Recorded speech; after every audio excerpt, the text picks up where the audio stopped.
And our modest effort here has not gone unnoticed.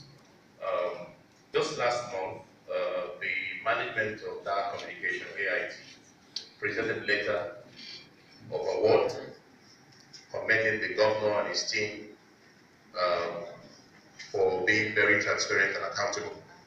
And that award will be presented sometime next month. So once again, the restoration government has been recognized for our transparency and our accountability. I think we deserve a big round of applause. Sometimes we take what is happening in our state for granted, but a lot is happening. A number of times when people come around and they see the projects, very massive projects that we're embarking on, they think that we have all the money. And sometimes they think that we generate as much IGR as Lagos and Rivers.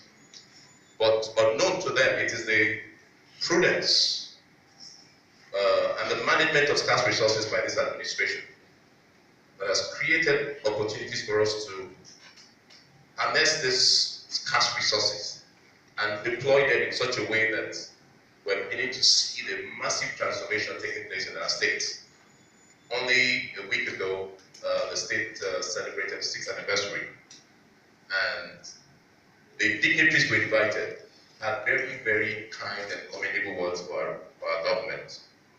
And credit must go to His Excellency, the Governor of Bayelsa State, and the Deputy Governor, and members of the Restoration Government.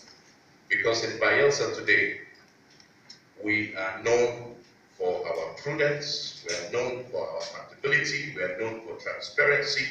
We run a very open and transparent government.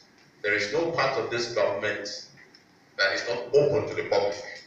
And so what we're doing here today is to demonstrate this administration resolve that will continue to remain transparent and open until the end of our tenure. And what is interesting to note is that this is law, and therefore it behoves on the next administration to continue from where we will stop. It's at this point I'd like to welcome you all, and also to thank the finance team along with His Excellency, the Deputy Governor, for always making themselves available every month to give us the details of our income and our expenditure on a monthly basis. Let me welcome you all and thank you for coming. God bless you.